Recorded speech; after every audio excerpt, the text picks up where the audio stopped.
Friends from the press, good afternoon.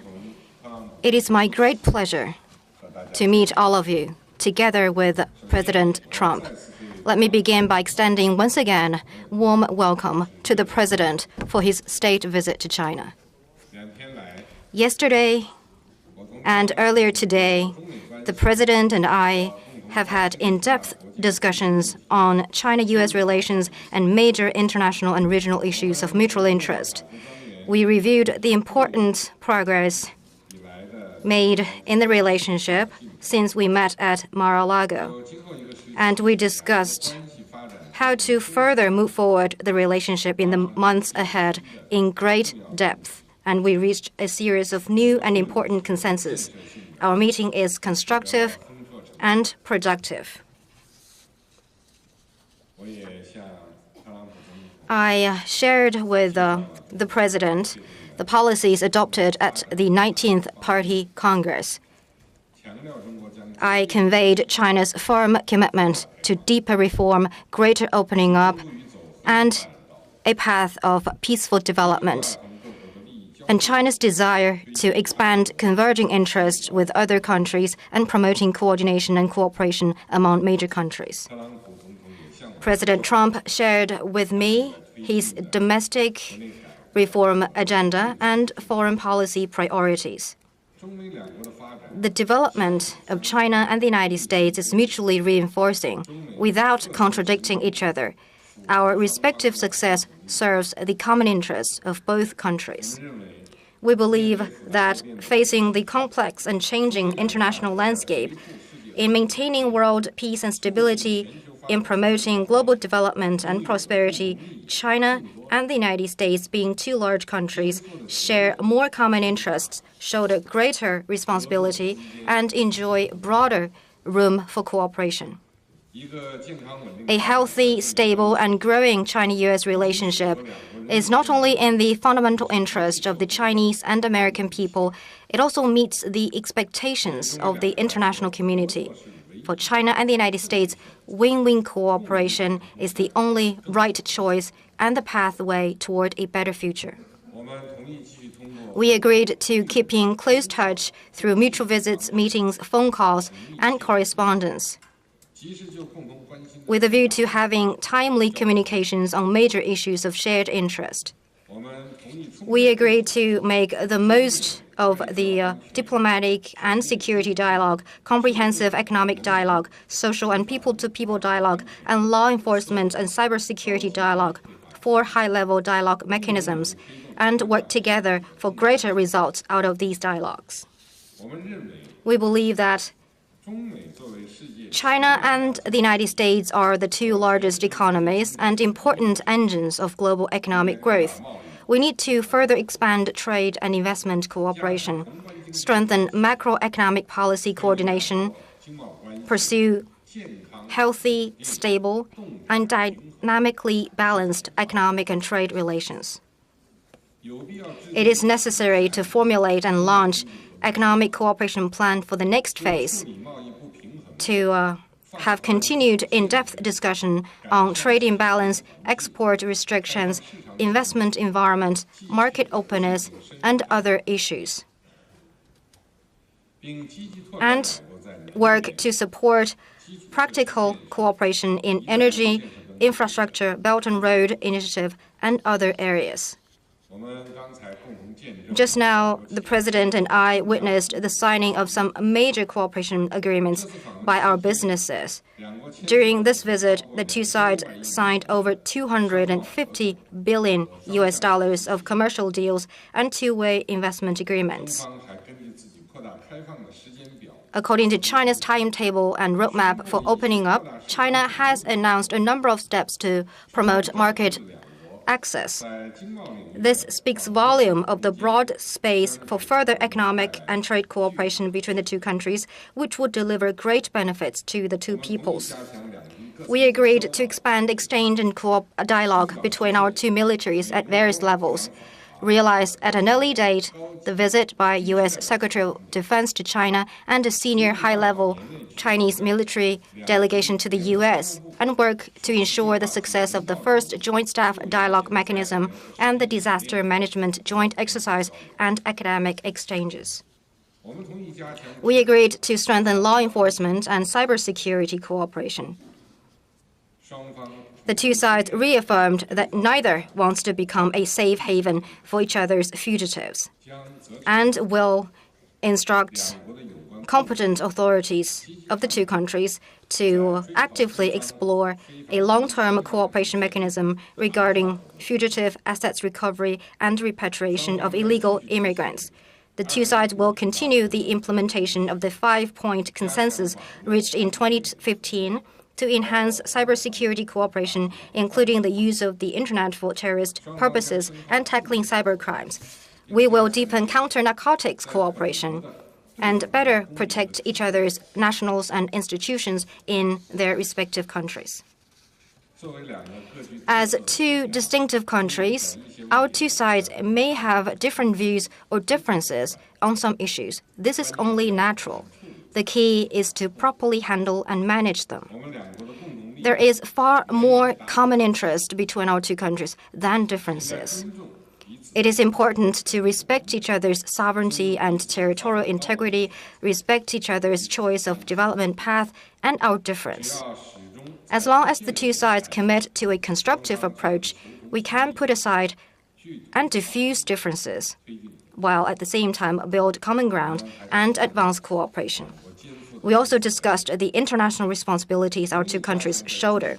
We agreed to enhance communication and cooperation on major international, regional, and global issues, and jointly seek proper resolution of relevant hotspot issues to make greater contribution to peace, stability, and prosperity of relevant regions and the world at large. On the Korean Peninsula nuclear issue, we reiterated the firm commitment to achieving denuclearization of the peninsula and upholding international non-proliferation regime. The two sides will continue to fully and strictly implement UN Security Council resolutions. At the same time, the two sides commit to working toward a solution through dialogue and negotiation. And we are ready to discuss with relevant parties the pathway leading to enduring peace and stability in the peninsula and the Northeast Asia. The two sides will maintain communication and cooperation on the Korean Peninsula issue. We believe that China and the United States are countries with important influence in the Asia-Pacific. As I said to the President, the Pacific Ocean is big enough to accommodate both China and the United States. The two sides need to step up communication and cooperation on Asia-Pacific affairs, foster common friends, build constructive interactions, and jointly maintain and promote peace and stability and prosperity in the region. We also discussed the Middle East, Afghanistan, and other issues, and agreed to deepen cooperation on counterterrorism, non-proliferation, nuclear security, and stronger support to UN peacekeeping operations. We both believe that friendship between our peoples is the foundation for the sustained growth of China-US relations, and we agreed to further promote people-to-people exchange. We will expand student exchange program, hold China-US Young Makers competition every year, and open additional Young Makers exchange centers in both countries. Ladies and gentlemen, dear friends, President Trump's state visit is a successful and historic visit. Together, the two of us have set out the direction and draw up the blueprint for China-US relations in the coming period. We will work with the United States and act on the consensus we reached, seek further progress in China-US relations to bring greater benefits to our peoples and people across the world. Thank you very much.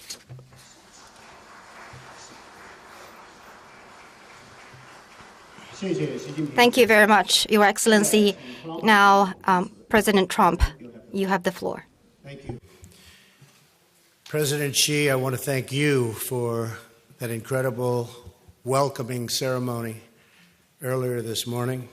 It was truly memorable and impressive and something I will never forget. Melania and I are honored to visit your country with its ancient history, dynamic people, and thriving culture. I also want to thank you and Madam Ping for a tour that was given to us yesterday of the very majestic Forbidden City.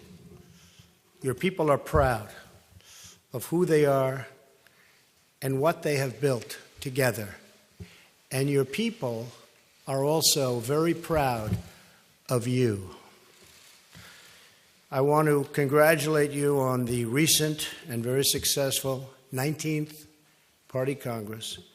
Perhaps now more than ever, we have an opportunity to strengthen the relationship between our two countries and improve the lives of our citizens as long as we stand together with others, if necessary, against those who threaten our civilization. That threat will never happen. It doesn't even have a chance. As I said in my address yesterday in Seoul, the entire civilized world must unite to confront the North Korean menace. And the entire world is watching us right now. Today, President Xi, we discussed our mutual commitment to the complete denuclearization of North Korea. We agreed not to replicate failed approaches of the past, and there were many. We agreed on the need to fully implement all UN Security Council resolutions on North Korea and to increase economic pressure until North Korea abandons its reckless and dangerous path. All responsible nations must join together to stop arming and financing and even trading with the murderous North Korean regime. Together we have in our power to finally liberate this region and the world from this very serious nuclear menace.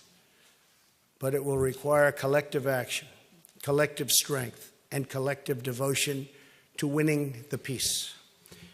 In order to create a more secure future for all and to protect our citizens from extremism and terrorism, President Xi and I also committed to working toward a peaceful future for Afghanistan.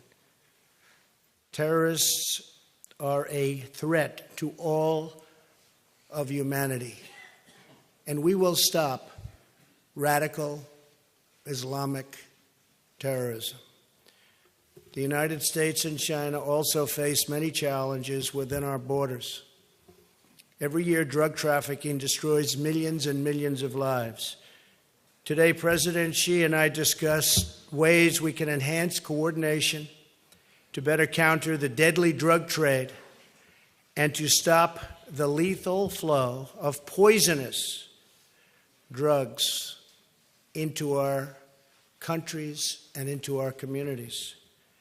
A special emphasis will be placed on the new phenomena, fentanyl, destroying lives by the millions. We're going to be focusing on it very strongly, the President and myself. In addition to improving the safety and security of our citizens, President Xi and I discussed improving our economic relationship. We want a vibrant trade relationship with China. We also want a fair and reciprocal one. Today, I discussed with President Xi the chronic imbalance in our relationship as it pertains to trade and the concrete steps that we'll jointly take to solve the problem of the massive trade distortion. This includes addressing China's market access restrictions and technology transfer requirements, which prevent American companies from being able to fairly compete within China. The United States is committed to protecting the intellectual property of our companies and providing a level playing field for our workers. At the same time, our relationship with you and China is a very important one to me and to all of the people of our country. And just by looking at the tremendous, incredible, job-producing agreements just signed by those major companies, we're off to a very, very good start.